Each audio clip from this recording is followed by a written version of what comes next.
Burning questions in Washington. How could it have taken so long? So long to arrest the highest-ranking CIA officer ever accused of selling out to the Russians? How did a mole stay in the game for 9 years at the top rank of the Secret Service?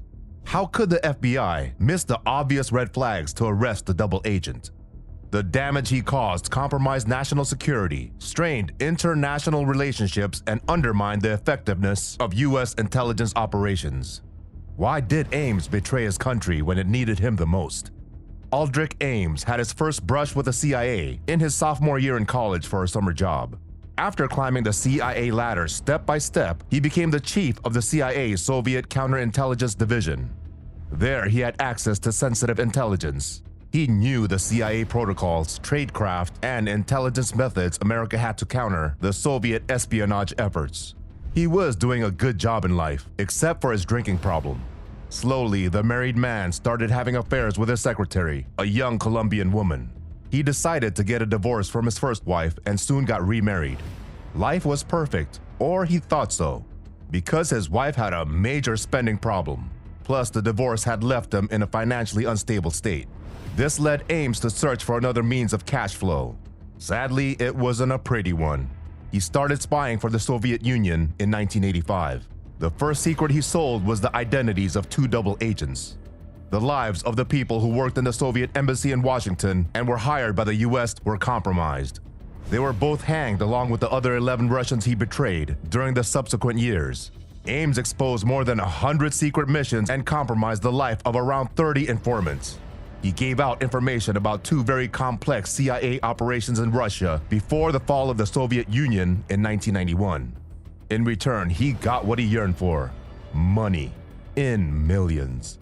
Ames and his wife purchased a $540,000 home in Arlington, Virginia, and he got himself a brand new Jaguar.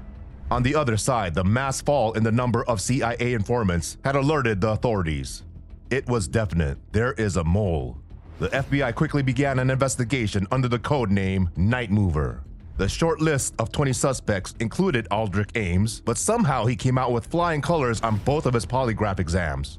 The investigators noticed the lavish lifestyle Ames was following recently, but nothing alarming was found in his finances. Everybody they spoke with said that his wife's Colombian family was the source of his fortune. The FBI was at a loss.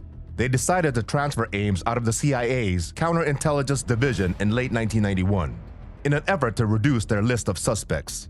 He was assigned to a counter-narcotics division, yet he was able to carry on dirty operations almost as easily as before. But this time, the FBI kept a tight eye.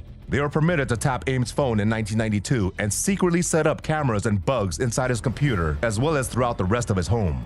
The investigation turned a nasty corner in reviewing the timing of several bank deposits made by Ames in 1985 and his authorized contacts with a Soviet arms control expert.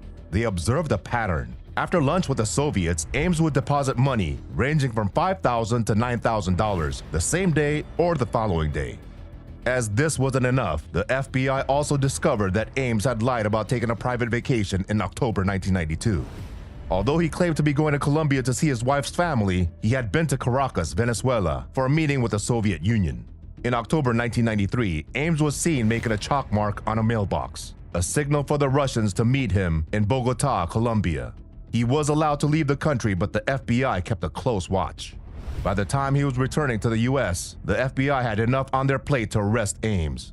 They wanted to bust him while doing the deed, but couldn't risk losing him. So on February 21, 1994, Ames and his wife Rosario were arrested from their home.